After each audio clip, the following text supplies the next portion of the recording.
Assalamualaikum warahmatullahi wabarakatuh. Selamat siang pemirsa. Kembali lagi bersama saya Amelia Hikmatul Zahra di liputan seputar Sukoharjo. Baik pemirsa, pada siang hari ini Fakultas Ilmu Sosial dan Humaniora Universitas Ibrahimi, khususnya program studi pendidikan bahasa Inggris, menyelenggarakan acara workshop publikasi mahasiswa. Baik pemirsa, berikut liputan selengkapnya.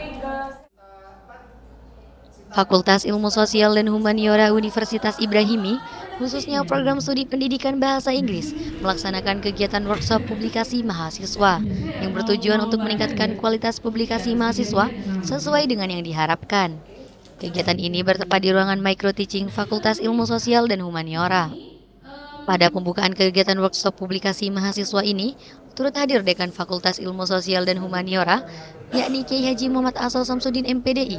Hadir pula Wakil Dekan 1, yakni Syarifuddin MH, Dwi Nur Hadiansyah WSMPD, selaku Ketua Program Studi Pendidikan Bahasa Inggris, Hilmi Hidayatullah MPD, selaku Sekretaris Program Studi Pendidikan Bahasa Inggris, Abi Husairi SE, sebagai Kepala Bagian Kemahasiswaan, serta mahasiswi semester akhir Program Studi Pendidikan Bahasa Inggris. Acara pembukaan dimulai dengan sambutan dan arahan berupa apresiasi atas terselenggaranya kegiatan tersebut untuk pertama kalinya oleh Kiai Haji Muhammad Asol Samsudin MPDI, yang juga secara resmi membuka kegiatan pada siang hari ini. Upaya publikasi ini adalah merupakan upaya kita untuk kemudian menggiring opini yang disesuaikan dengan apa yang diinginkan oleh penulis. Seorang penulis ini mampu merubah pikiran seseorang. Anda kalau kemudian melawan orang pintar dan kemudian menggunakan tombak, Anda akan kalah. Jadi ketika kita berhadapan dengan dunia, maka kita melakukan dengan tulisan. Tulisan memang bukan sesuatu yang tajam, tapi bisa merubah seseorang. Karena pemikiran itu penting. Ketika kemudian diberikan kepada seseorang, maka ada istilah namanya cuci otak. Coba, terkadang kita baca tulisan artikel yang menurut kita mudah, ternyata kita seolah-olah terbawa dalam kisah cerita. Ini kan berarti si penulis mampu menggiring opini pembacanya sesuai dengan keinginannya. Dan hari ini tentu Anda akan diberikan beberapa hal berkaitan dengan publikasi mahasiswa. Tentu yang dipublikasikan adalah karya ilmiah, karena ini adalah ruang ilmiah. Para mahasiswi yang saya banggakan, beberapa hari yang lalu kami juga mendapatkan informasi bahwa Prodi Bahasa Inggris menyabet beberapa juara. Saya ucapkan terima kasih. Ini adalah tahapan yang luar biasa. Namun demikian, bahwa hal-hal yang hari ini sudah kita capai, tahapan yang kita capai, ini adalah permulaan, bukan akhir.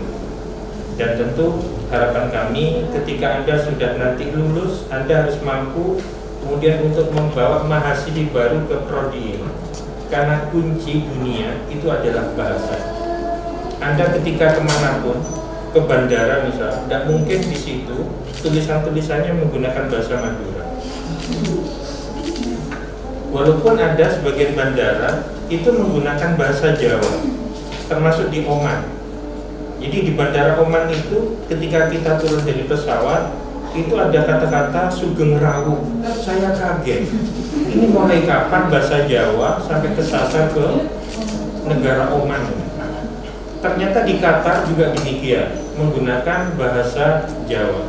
Entah apakah kemudian esok hari bahasa Jawa menjadi bahasa internasional kami. Tapi yang jelas sampai hari ini kami belum pernah kemudian mendengar pengumuman itu menggunakan bahasa Madura. Jadi kalau ingin tahu di dunia harus menggunakan bahasa Inggris. Jadi tentu Anda tidak salah memilih jurusan ini. Ya karena jurusannya bahasa Inggris, tentu menggunakan bahasa Inggris bukan Inggris Timur.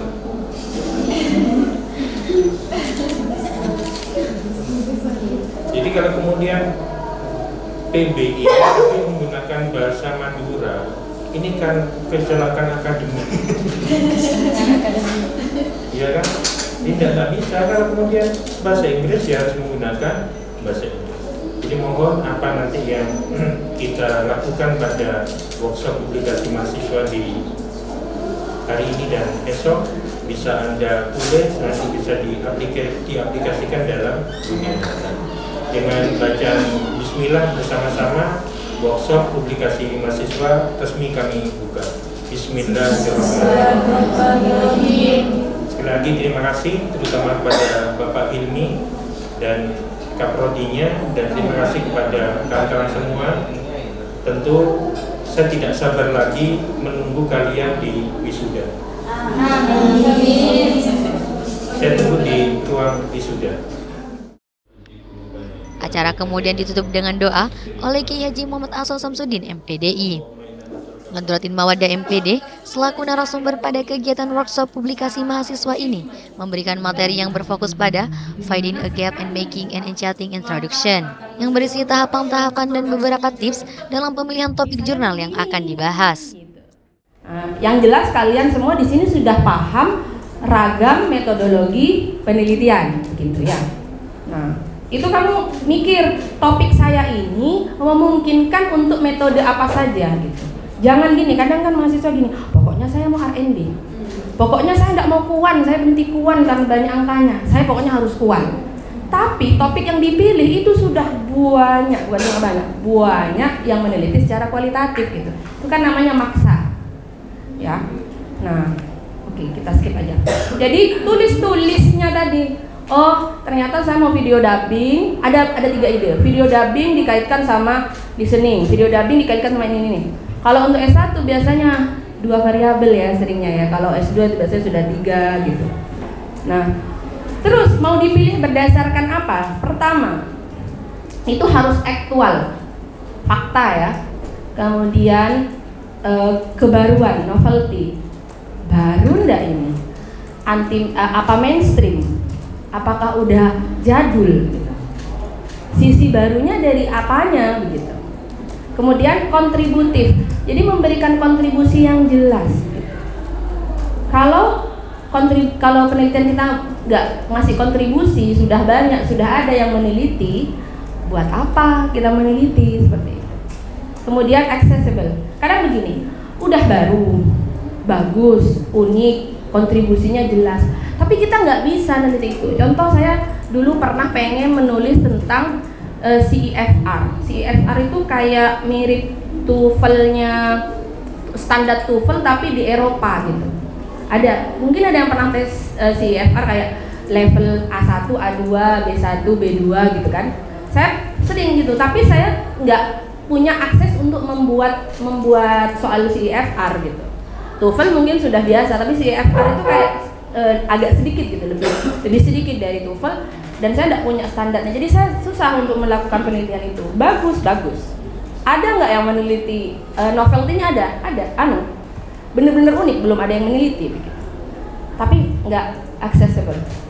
Ya, berikutnya next. Nah, untuk menentukan topik mana yang mau kita pilih dari kombinasi dubbing video sama ini. Satu yang paling penting adalah menentukan gap. Ya, oke. Caranya cari referensi dulu. Jadi kayak literatur study tapi sebelum menulis begitu ya.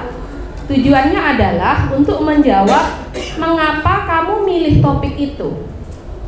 Termasuk semua variabel dalam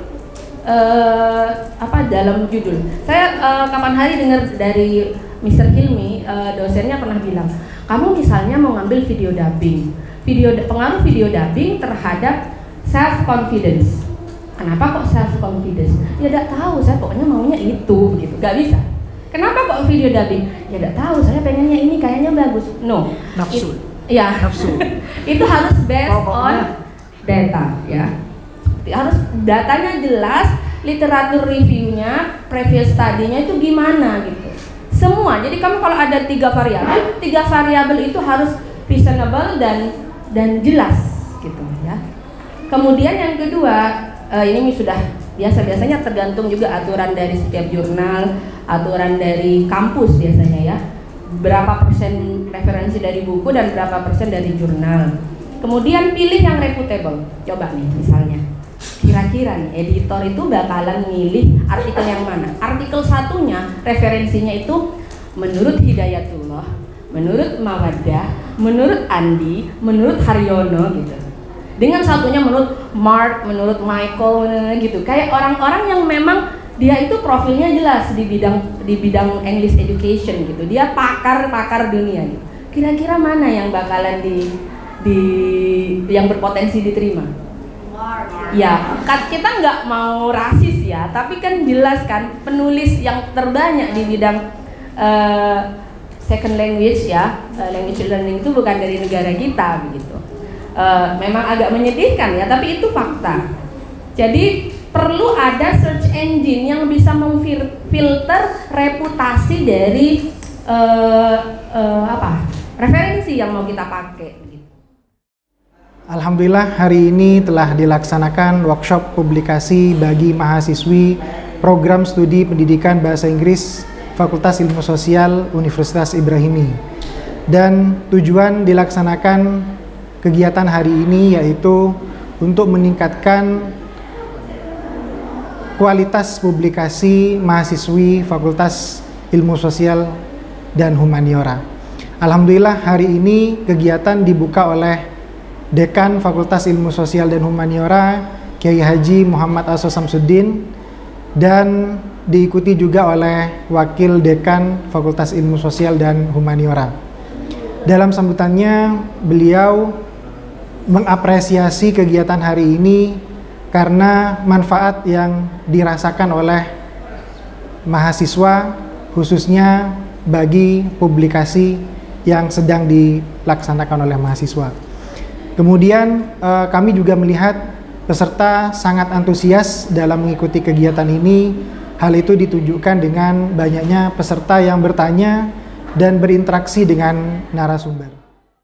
Saya juga merupakan salah satu peserta dari kegiatan workshop publikasi mahasiswa yang diadakan oleh Civitas Akademika di program studi Bahasa Inggris. Saya sangat bersyukur bisa menjadi bagian dari workshop publikasi ini karena kegiatan ini dapat meningkatkan semangat saya untuk mengerjakan skripsi saya, bukan hanya mengerjakan tapi juga meningkatkan kualitas dari skripsi saya. Karena apa yang telah saya dapat di acara ini, saya tahu standar-standar yang lebih dari apa yang saya dapat dari kakak-kakak tingkat saya sebelumnya.